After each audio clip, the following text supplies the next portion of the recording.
congratulations. Thank you. Just wanted to know that while facing Gerard Erasmus, he was Sorry, can you come while again? facing Gerard Erasmus, the Namibian captain, Yeah. who was bowling with a sidearm Yeah. action.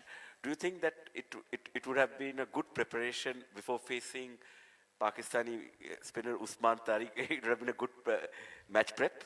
No, I think we have already done the preparation part, and now it's just time to watch the ball and play our natural game. So, if the ball is there, as a batter, we just feel like going because it's a T20 game and we are trying to set a good total on board. But we do have to believe in our strength as well. There's nothing like you have to prepare. I think at this level, we just watch few videos and we get an idea of what kind of bowling is going to happen. So we're just keeping it simple. Yeah, he bowled pretty well today, and I think there was a quite bit of learning for us, for our team as well today. Yeah. Was there any cautious approach in the first 4 overs? Because you started hitting from the fifth over. Yeah. Was there any cautious approach? I think Not to hit sixer? I think before we thought it's going to be a pretty flat wicket, but when we started batting, ball was holding a bit, and we just felt it's not that easy to go for sixes and boundaries. So rather than losing wicket on a bad shot, we were just taking our time because end of the day, we just had an idea that we can also go for big overs afterwards, so we don't have to rush into it. But yeah, at the same time, we were looking for bad balls. But yeah, since I would say the wicket was not that easy, to be very honest, we were just taking our time in the middle. Ishan, scoring a 50 is always good, especially in a win. But to come up in a game ahead of the big clash against Pakistan, it gives you more confidence? 100% getting runs is always a good thing for batters, and we have been doing well from previous series as well when we were playing against New Zealand. So all these matches that we played, there was quite of learning, quite of confidence which we gained from those matches. But Pakistan clash, obviously it would be a special one for everyone. So we're not just thinking so much about the future game, but yeah, once we get there, we look at the wicket and we'll have an idea of what sort of match is going to happen and what will be a good total, and we'll just play accordingly. Ishan, we saw you were giving the pep talk to the team today and you were quite animated.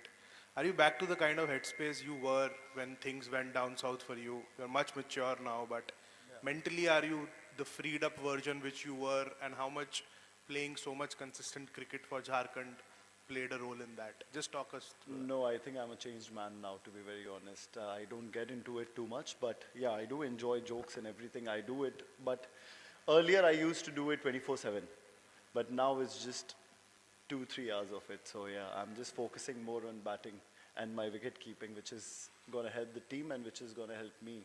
Everything is secondary, so I'm not just always joking, but especially under Gauti bites. Ishan, just like on Erasmus, when a spinner is trying different things, whether bowling with a slingy arm or from behind the crease, does it put you off at all as a batter, or how much does it mess with the bat swing in a format like T20? Yeah, it might play in your head for a couple of balls, but I think at this level you need to have trust on your own strength as well. Even if he's trying to do something, we can go for sixes or boundaries at the same time. So important thing is how we are thinking at that point of time when the bowler is trying to do something different. But if we are just looking for boundaries and sixes and we are believing in our own strength, I think that helps the batters more. So we're just trying to keep it simple. Yeah, some batters might score runs, some batters won't, but it's part of game and you keep on learning game by game, so it's going to help anyway.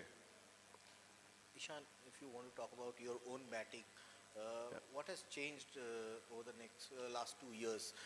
People are seeing that you are going at over 200, but is it all about carefree batting, just going hell for leather, or it's something else? It's not just slogging? No, I do take singles as well, and I do defend the good balls. So, but I don't know if I've done a very big amount of hard work or something. I just kept it simple, rather than rushing into the overs or getting excited and playing those shots.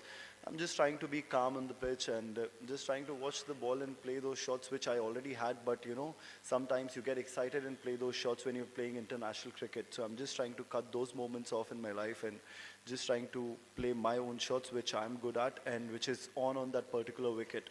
So I'm not doing so much or thinking so much about batting or getting into extra training sessions. But yeah, just trying to watch the ball and be calm in the wicket, you know. 2, 3 dot balls also, it should not make a difference, you know, because I think the batters in our team, they all got strength, they all got that ability to hit at any point of time. So it's just a matter of 2 balls. And for us, it's important to understand that thing also. Like 2 balls, if you get 2 sixes, it's all covered. So we have to wait for a time rather than just throwing our wicket.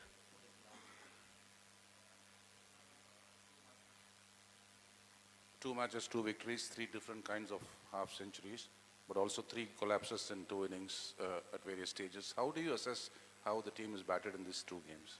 I think they batted pretty well, and both the wickets, I feel it was a bit different what we expected to happen. And today, looking at this death overs, when we were not able to, you know, regularly hit big sixes, I think we need to also give credit to Namibia bowlers, because they were bang on with their Yorkers, they were bang on with their slow ones. So, yeah, it was a good learning. Maybe if some other team is doing the same thing, maybe we can use the crease more, or we can do something different which can irritate the bowler.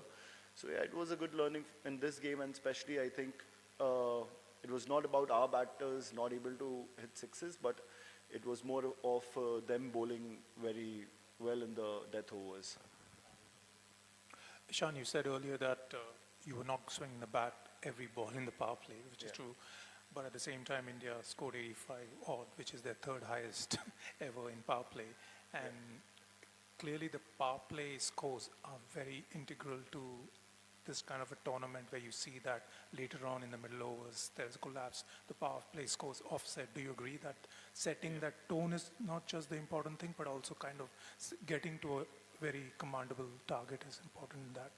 Yeah, I mean, we all are in good touch, and we are all looking to, you know, use the power play as much as we can, and we are selecting the bowlers. It's not like, especially like when first over, if you see, what was Trumpelman? He bowled pretty well, few balls, so we did not take charge on that, because we knew like later on, once the ball stops swinging, maybe we can go for extra 10 runs in the over. Instead of scoring 15, we can go for 24 or something. So that was the plan, and I think game by game, situations will be different. Today it was different. Tomorrow when we play against Pakistan, it might be different. So we need to assess as soon as possible, know about the wicket more, know about their bowling strength, who's going to bowl when, and who we can take on. If it's required for me to take single and give the strike to someone else, I'll do that as well.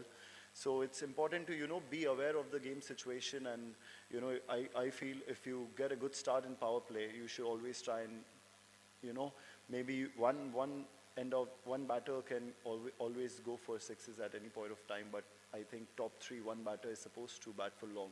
And we have been doing it pretty consistently, and it's just time for us being in a good headspace and being calm in the situations. Even if the over did not go our way, we'll just try and, you know, look at the situation, look at the bowler who we can charge, and who we can just try and rotate strike on.